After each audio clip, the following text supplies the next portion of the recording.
Watch the Powerball drawing live tonight here on TV23. Covering the High Plains with news, weather, and information. From TV23 Studios in Sublette, this is High Plains Today. Hey, hi everybody. It is Tuesday, December 2nd, 2015. Welcome to High Plains Today on TV23. Hey, on today's show, I'll be joined by Ms. Jerri Imgarten. She is the Manager of Marketing and Communications at Victory Electric in Dodge City. They got a big parade and a chili contest and all kinds of stuff coming up next week, so we're going to talk about that. Now, let's take a look and see what's happening out there. A 63-year-old Garden City woman was injured in a 3-vehicle crash Monday morning. Now, according to the Kansas Highway Patrol, Graciela Huerto was injured when her 2000 Ford Focus struck a 1999 Honda Accord driven by 24-year-old Jamal Muhammad of Garden City, who was braking for oncoming traffic ahead on US 50 near Chemekla Road in Garden City.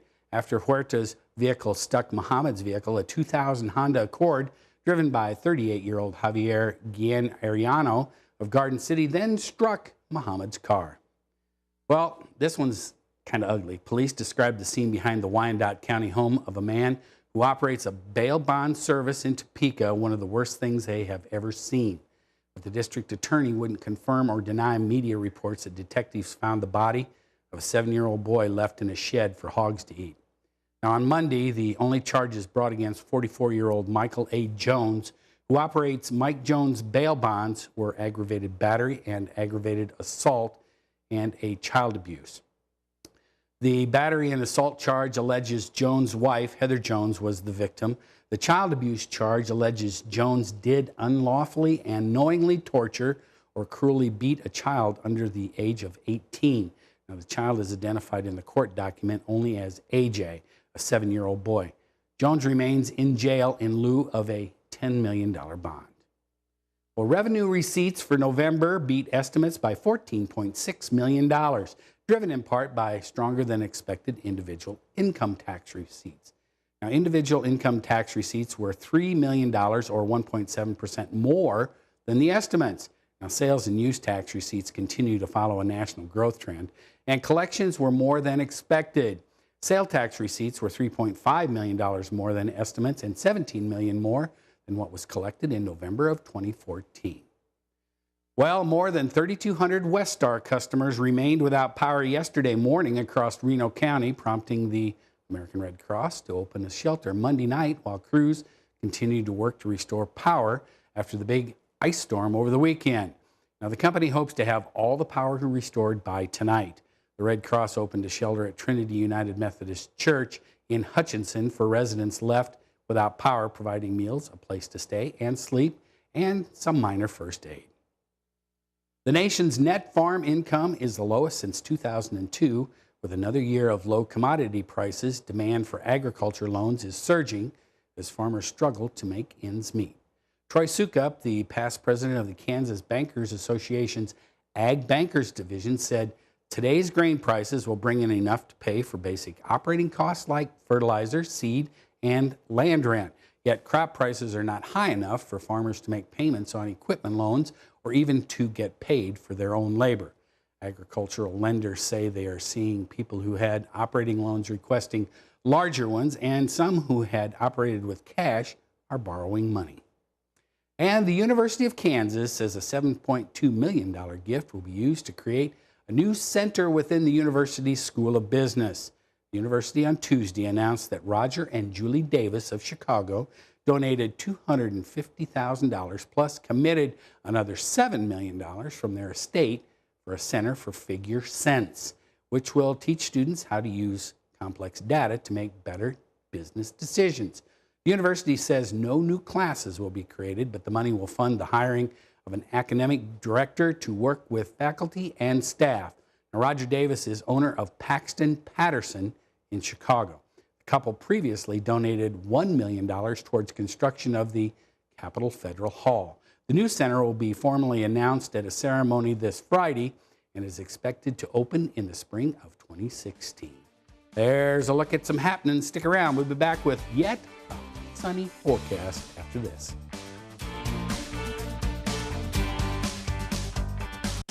You're watching High Plains Today on TV23 with host Chris Jewell.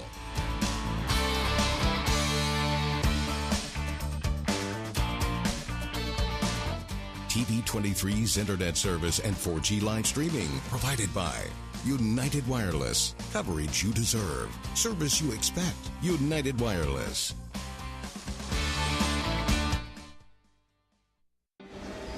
You want to feel connected, at one with your world. Informed, included, and inspired. So no matter where you are, when important things happen, we're here at all hours, in the moment, on every screen in your life. Your local TV and radio broadcasters. We investigate and inform, give back to the community, build the local economy, even save lives. America's #1 source for news, weather, and information. And unlike any other news source, we're here, here, here, here, and here. We are broadcasters, always here for you, wherever here may be. Text TV to 52886. Tell Washington local stations matter. I think someone at my friend's school has this thing called autism. My friend's brother's son has autism. My neighbor's son has autism. My son has autism. Autism is getting closer to home. Today, 1 in 110 children is diagnosed with autism. That's a 600% increase in the last 20 years. Learn the signs at autismspeaks.org. Something I feel when I'm right here. Something that tells me that I'm This is the place. Everybody here knows it. This is the place. Oh, it's home to me and you. Yeah, this is the place.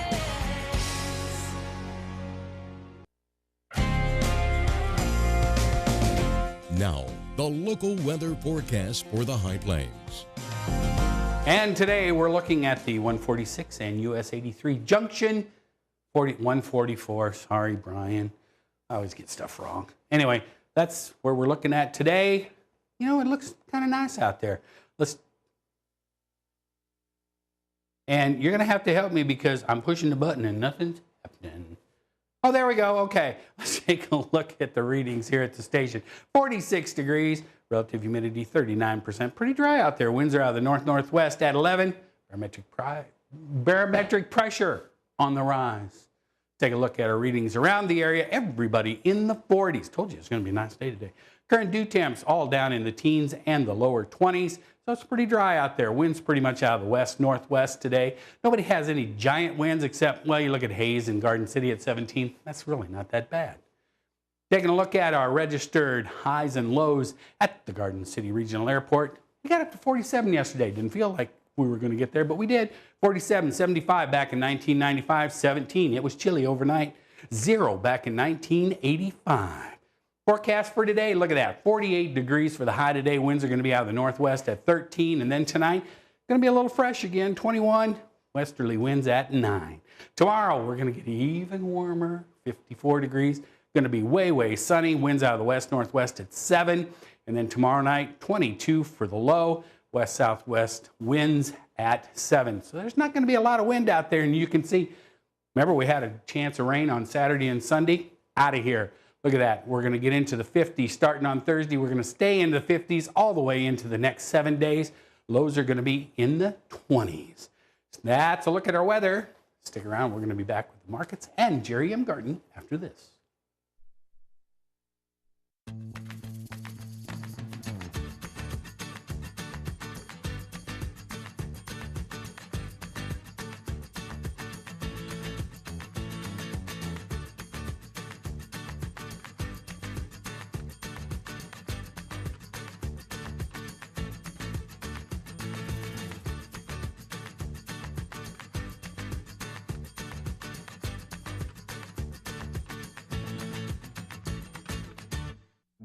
In the small town of Elmira, New York, a boy was born into an all-American family. The odds of him achieving his dream in the fashion industry? 1 in 23 million. The odds of having a child diagnosed with autism? 1 in 88. I am Tommy Hilfiger, and my family is affected by autism. Learn more at autismspeaks.org/signs. A boy born in Joplin, Missouri was fascinated by anything with wheels and a motor. The odds of him going on to fascinate millions with his talent? 1 in 260,000. The odds of this born racer having 157 career top 10 finishes in NASCAR? 1 in 125 billion.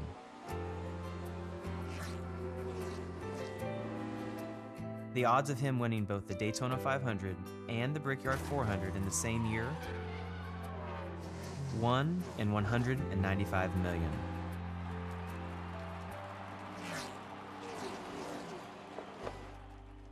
The odds of a child being diagnosed with autism? 1 in 88. I'm NASCAR driver Jamie McMurray, and my niece has autism. Learn more at autismspeaks.org/signs.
Something I feel when I'm right here.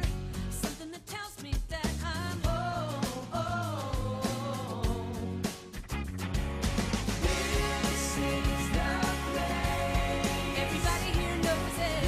This is the place. Oh, it's home to me and you. Yeah, this is the place.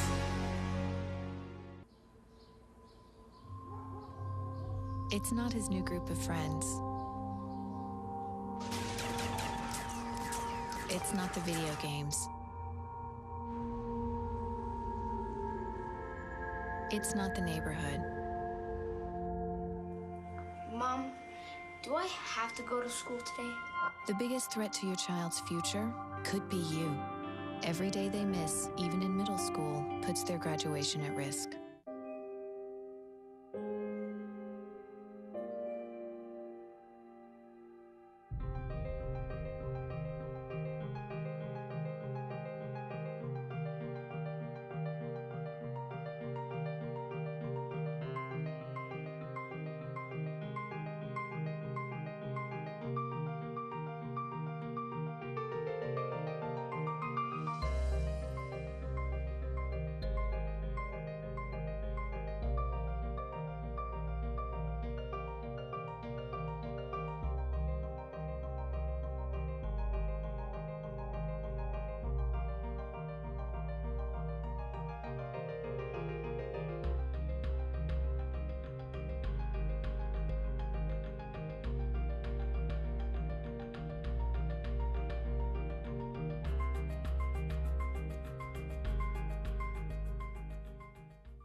And welcome back. You know what? I'm staying on schedule today too, and that's pretty darn good.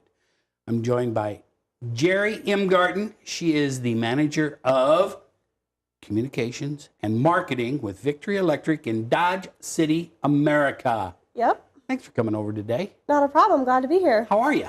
I'm doing pretty good. Good. You got a lot of things going. You've had a lot of things going on at Victory Electric. We have. We had so we had an earthquake. I don't know if you felt that in Dodge City or not. I slept right through it. Okay, so that probably didn't bother much. But then we had the tornadoes. Yes. And then we had the big snow and ice storms. So Yes. you guys have been busy.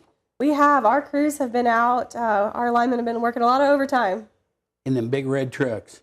Yep, big red trucks. But you were, but you had, now after the tornado, you guys had quite a few poles and stuff to replace. Yeah, we had over 40 poles Yeah. that had to be replaced. But you got those replaced fairly quickly. Mm-hmm. And then with this recent ice storm, you had some outages, as everybody, not as bad as Reno County, but, Right. but you still had some customers that were out, but nobody for a very long time, right? Yeah. We had our eastern half of our system, which is basically east of Dodge City, east and south of Dodge City. We had quite a few problems. I believe Buckland was about the worst. They were out for about 7.5 hours. But we got them back on, and hopefully they stay on. You know, and that's something that people don't really realize is, you know, it's really crappy out there, and those guys are out there in those line trucks doing their thing. Yeah, and you know, with the ice, you know, you get one problem fixed, and the ice breaks something somewhere else. So it's a constant upkeep where there's ice out. I'll tell you what, you need to go to the Victory Electric on Facebook, because you and your coworker over here, Kennedy St. George, who is too chicken to be on the show today, but she works with you, and you guys do a tremendous job of putting all this kind of stuff up on your Facebook page. Yes. You even got a neat little deal on there that tells you how ice works on the lines. Yes, we do. You know, Facebook's a great way. Even if the power's out, most people have smartphones or iPads that they can still get on there, and it's a great way for us to keep our members updated on, you know, what's going on, what we're fixing, that kind of thing. And it saves us a lot of phone calls, and people feel like they know what's going on. And now they know who, well, except for Kennedy, she won't be on, but they know who's in charge of all that. Oh, yeah, that's me. There you go. So, yeah, now you can put the face to the pen on Facebook. Yeah. And there's a really cool article on there about why we don't bury power lines in this part of the world, because it only costs you as a consumer an extra $226 a month. For 10 years. For 10 years on your electric bill alone. Yeah. So, yeah. So they got some really cool stuff on their Facebook page. Now, with the storm, though, you had your big deal that was going to be this day before yesterday on Monday was your chili cook-off and your parade of lights, and you have moved that to next Monday, the 7th, correct? Yeah, with all of the ice and everything, and the schools in Dodge were out of school, so the bands always march and play in the parade, and they weren't able to make it, so we decided to err on the side of caution and postpone it by 1 week. It's an event that we have each year. It's usually typically the first Monday after Thanksgiving. And we have a big chili cook-off down at Boot Hill. So you can come in, kind of look around Boot Hill and sample all of the chili. We normally have anywhere from 20 to 30 different kinds of chili. And there's a little bit for everybody. We even have a pineapple chili. What? Yes, we've had white chilies, pineapple chilies, spicy chilies. There's a little bit of everything. How do you make chili out of pineapple? I don't know. But, I mean, it has a lot of your traditional elements. Have you tried it? I have not. I'm actually not a chili fan. You need to try that and let me know. Okay. If nothing else, you need to try that one and let me know. Okay, so that all starts. Now the judging starts for the chili at 4:30. At 4:30, and that's at Boot Hill. Right. And then the general public is invited starting at 5:30 to come out and sample the chili. You can go by, there'll be cups and spoons and crackers that you can kind of go just pick where you want to try their chili, or you can sample a little bit from everybody. 25 to 30, that's a lot of chili. Mm-hmm. But when you have several hundred people, you know, it goes pretty fast. Okay, so that starts at 5:30, and then after that at like 10 to 6, 5:50. Yeah. They're gonna throw the switch for the big tree. Yeah, the mayor will flip the switch to turn on the mayor's Christmas tree there in downtown Dodge. And then at 6 o'clock, the parade of lights will start down at Wright Park. So it'll take a little bit to move its way to downtown, but it starts at 6 o'clock. Okay, so what does parade of lights now? Mm-hmm. This is not going to be your ordinary parade then. No, of course not. Okay. Expound a little bit. Okay, I'm just a dummy. So tell me, how does the parade of lights work? I'll just use Victory as an example. Sure, yeah, plug. we entered. We have two of our big line trucks. Actually, one of our line trucks and a tree trimming truck. And the guys, they string lights all the way around and completely light the truck up, and plug it into the battery. And so it's a lighted parade. So each of the vehicles are lighted. That's cool. Yeah, it's really neat. That sounds like a lot of fun. It is. And so everybody that's in the parade does this pretty much? Yes. There will be a couple who don't. There's a couple of horses with carriages. Obviously, don't have a battery, but. Well, that's true. But yeah, it's a really neat thing to see. I believe it's Maupin's Truck Parts. Yes. The last couple of years, I've had a pickup, and they have reindeer flying up over the pickup, and the reindeer are lit. It's just a really, really neat. They get really creative with their lights. So how many entries do you get in the parade? 15 to 20. That's quite a bit. You'll have the high school marching band, the middle school marching band, so you get a little music. Yeah. What's a parade without a marching band? You got to have a marching band. Yeah. Doesn't matter if it's the elementary school, you got to have a band. Yes, and bless those kids. That parade route's pretty long, so I'm sure they're tired when they get done. Okay, so now, do they judge the parade at all? No, the parade is not judged. The chili contest is judged. All right, just the chili. We have 7 judges who are... 7? No, I'm sorry. 4 judges who are completely impartial. Actually, they're the Kansas City Barbecue Society, I believe, certified judges. And they come in. The judging is completely blind. They don't. They're certified judges for this? For barbecue, yeah. Okay, I learned something again today. Yeah. So, and they're all within the community, and they come out, and it's they judge the chili. They don't know who they're judging. I kind of play the moderator, so I give them. I know who it is, but they don't, and so I write down all the scores, and then they're all added up. And if there's a tiebreaker, then they got to do a tiebreaker at the end. Your job though is you need to taste that pineapple chili and let me know how it was. Okay. Okay. If there's a pineapple chili, Kennedy, her job is to taste the pineapple chili. I'll work on that. Okay. I learned 2 things from this lady today: how to tell 3-phase and single phase on a pole, and now there are certified barbecue judges. There are. Oh man. Okay, so let's run through. Okay, now getting into the chili. Back to the chili. Does it cost anything to come do this? No, it's completely free. Everything is completely free. That's the best part of the whole deal. Yes. You show up at 5:30 at Boot Hill. You go on in and get some chili. And there's more than just chili. What? Boot Hill makes peach cobbler. And it's free. You get a little plate of peach cobbler. You get a peach cobbler. You get free chili. You have to walk around and try all that. And then you get a parade. And the Salvation Army brings their truck and they serve free hot chocolate. Okay, Monday night, Dodge City, America, Boot Hill, place to be. You're going to get free hot chocolate. You're going to get free chili. You're going to get free peach cobbler. And the kids get to see Santa. And you get to see Santa and you get a parade. Yes. All right, all Monday night. Yep. Jerry, thanks for coming by today. Thanks for having me. This was fun. I learned some stuff from you. You got to come back I when we get will. something else. All right. And stick around. We'll be back with some sports after this. You want to feel connected, at one with your world. Informed, included, and inspired. So no matter where you are, when important things happen, we're here at all hours, in the moment, on every screen in your life. Your local TV and radio broadcasters. We investigate and inform, give back to the community, build the local economy, even save lives. America's #1 source for news, weather, and information. And unlike any other news source, we're here. Here. Here. Here. And here. We are broadcasters, always here for you, wherever here may be. Text TV to 52886. Tell Washington local stations matter. You realize that 49 million Americans struggle with hunger? That's 1 out of every 6 Americans. These people are around us every day. They're our friends, they're our coworkers, their kids go to school with our kids. Sometimes we're not even aware that they're struggling. This problem is closer than you think. So is the solution. Play a role in ending hunger. Visit feedingamerica.org/hunger and find your local food bank.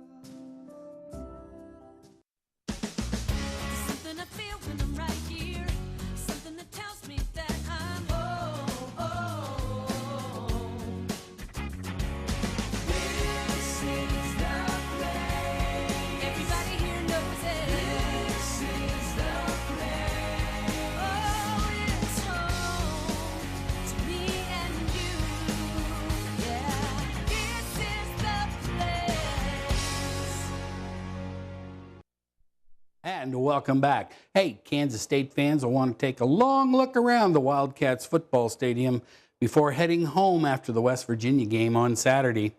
Place is going to look different next season. K-State announced yesterday that it has raised $11 million toward a $15 million renovation to the northeast side of Snyder Family Stadium, enough to begin construction. Now, work will begin at the conclusion of the season. Project should be ready in time for the 2016 season.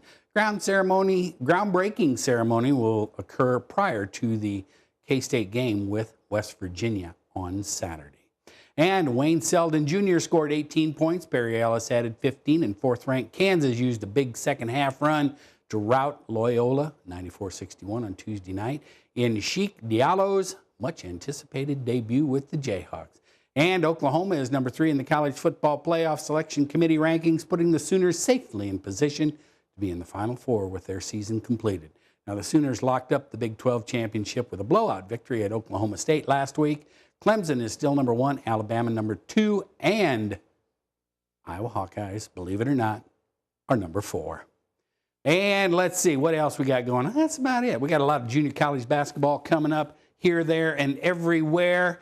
And, Thursday night football tomorrow night is, I can't remember. I didn't write down who's going to be on. Anyway, let's take one last look at our weather. Temperature is now 48 degrees. Hey, we're at the predicted high already. You know it's going to get warmer than that. Relative humidity, 37%. Winds are at a nice little northwesterly direction at only 5. Barometric pressure is holding steady. Looking at the 7-day forecast, look at that. Starting tomorrow, we're going to get back up into the 50s, up through next Tuesday. The chance of rain and precipitation on Saturday and Sunday, gone. Lows are going to be pretty much in the 20s, pretty steady there along. Other than that, go out and make it a good Wednesday. You want to see us on your cable called Cable Operator? See you back here tomorrow.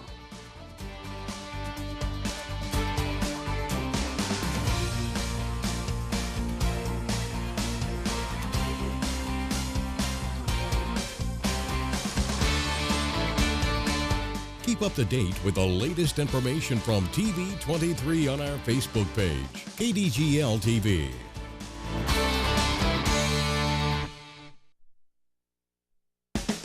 Hi, I'm Chris Jewell, host of High Plains Today, a 30-minute news and information program that airs at noon weekdays right here on TV23. Hey, do you think you have an idea for something that would make a great segment? Somebody that would make a great interview? What about a community event that needs highlighting? Let us know here at the station. Email us news@kdgltv.com.